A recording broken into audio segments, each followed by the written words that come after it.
Public security refused entry to the UK. A controversial Dutch MP was sent back to Holland this afternoon, shortly after he landed at Heathrow.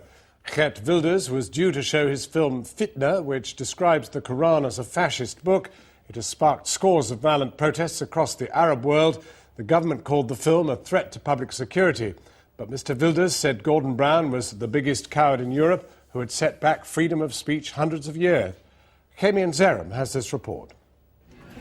He was, in the end, lucky to even make it this far. Dutch MP and wannabe filmmaker Geert Wilders was allowed to board BMI Flight 104 from Amsterdam to Heathrow, but on arrival at 5 to 2 this afternoon, an official from Her Majesty's Border Agency arrived to whisk him off for a discussion. In other words, to tell him what he knew already. He wasn't welcome. My name is Philip Ansel. I'm a representative of the United Kingdom Border Agency. Yes. I'd like to give you the opportunity if you'd like to come with me and have a discussion in private. Okay. Mr Wilders called his removal a sad day for UK democracy, and Gordon Brown the biggest coward in Europe. Why? Because he's banned from entering Britain, where he'd planned to screen his controversial film Fitna, which cuts passages from the Quran with images of destruction wrought by Islamic fundamentalists like 7/7, 9/11 and the Madrid train bombs. Last year, Wilders was indicted by a Dutch court for inciting hatred. He says the Quran is a fascist book and warns there's a tsunami of Islam swamping the Netherlands. He explained his mission to the UK while in the air somewhere over the English Channel this afternoon. To show Fitna, the speech about freedom of speech and how I see the Islamization of Europe and of the United Kingdom and the Netherlands, and have a debate with people who agree with me, people who disagree with me, as any normal debate is. And this is what I'm trying to achieve. He says banning him merely appeases militant Islamists. Even if you don't like me, even if you don't like my thoughts, be brave, be a defender of the freedom of speech. Allow me to enter your country. If you don't, you are weak, you are cowards, and it shows that your country is already a long step in the wrong direction of the Islamization. How does it feel to be in England, sir?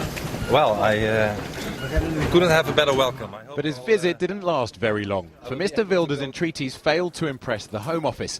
They say his views threaten community security and therefore public safety. And despite the intervention of the Dutch ambassador, they promptly put him on the plane back to Holland. So diplomatic spats aside, Geert Wilders has now been banned from Britain for 3 years. His supporters, however, insist the show must go on, and they're screening his film today, here first at the Lords and then later to the public. But is this row about the freedom of expression? Is it about inciting hatred? Or is it about the law catching up with extremism, whatever form that may take? So take the criticism the government faced for allowing radical cleric Yusuf al-Qaradawi to visit in 2004. Well, last year he wanted to come again, but was banned. Mr Wilders has now suffered the same fate, for in October the Home Office toughened immigration law, so anyone they deemed to have engaged in spreading extremism and hatred could be refused entry. It's not good news for Wilders' UK sponsors, who believe there should be few limits to free speech, that the best way to deal with extremism is humour, and claiming this morning that if Hitler was to come and preach to Parliament, he'd in fact enjoy it. It happens at Hyde Park Corner anyway, doesn't it? You know, and people go and laugh at him. It's good fun on a Sunday afternoon, go and listen to these loonies spouting off. So yeah, I mean, we've got to talk about, we've got to allow these people to say these filthy, terrible things, and then we've got to take them on and dismiss them and move on. But the joke is lost on those who believe that Mr Wilders' views legitimise violence. I fear that fascists and right-wing supporters of his have been threatening me. And of course there will be people on all sides who will be threatening, but these are extremists on both sides, whether they are from the Muslim community or those from the right-wing fascist organizations. In fact, the great majority of us want to live in peace and harmony amongst ourselves. Nevertheless, a small crowd, mainly politicians and journalists, turned up this evening to watch Mr Wilders' film. The mood was said to be engaged and cordial. Kamian Zeram reporting on More 4 News. Andrew Thomas travelled with Geert Wilders on the plane from Holland to the UK, and you can see his report on More 4 at 8 o'clock tonight. We're joined now from Oxford by the Liberal Democrat Home Affairs spokesman Chris Huhne. With me here in the studio is the former Islamist Majid Nawaz, who's now director of the counter-extremism think tank the Quilliam Foundation. Chris Huhne, haven't you fallen headlong for a publicity stunt and you've done exactly what they wanted you to do, which was to keep him out? Well, it's always a fine judgment on these sort of issues. The question was really the Home Secretary's judgment, and I was asked whether or not the Home Secretary was right. I don't take this lightly because freedom of speech is absolutely crucial to all of our other freedoms. But there has always been in a civilised society, and there is in our law, a difference between freedom of speech and freedom of speech which incites violence or hatred against other people and which could therefore lead to harm for them. And it's always been a very fundamental liberal principle that there shouldn't be any coercion of someone unless there is potential harm to others. And that is the principle here.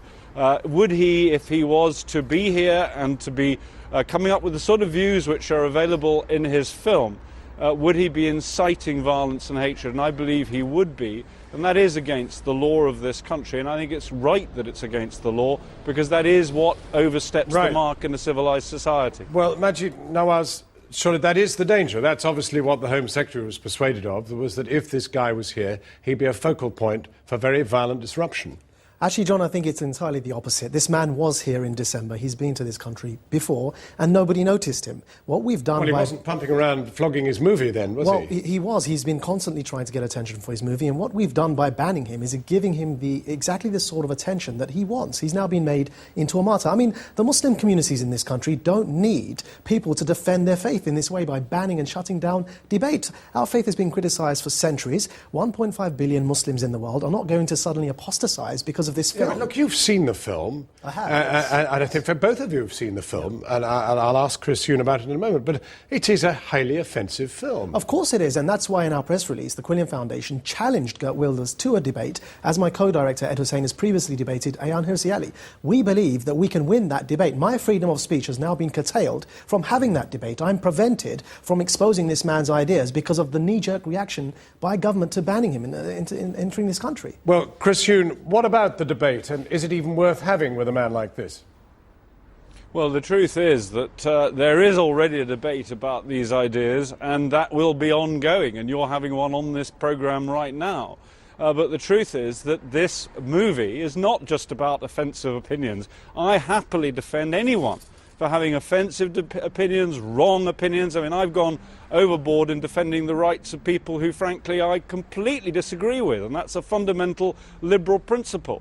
But when you topple over into actual incitement to violence or hatred, that is a dividing line that a civilised society disregards at its peril. And that's precisely why I think that he would have committed an offence in terms of our law, and he would certainly have caused considerable grief to minorities in this country. And no minority in this country should fear that they are going to be disrupted in going about their daily lives because of somebody inciting violence or hatred against them. Well, the difficulty is that the device through which he's inciting hatred is this film, and the film is being shown quite openly at the House of Lords tonight by a strange coalition of people who don't often surface in public life in Britain. But, I mean, isn't that really the point? It's happening anyway, whether this bloke pops in or not.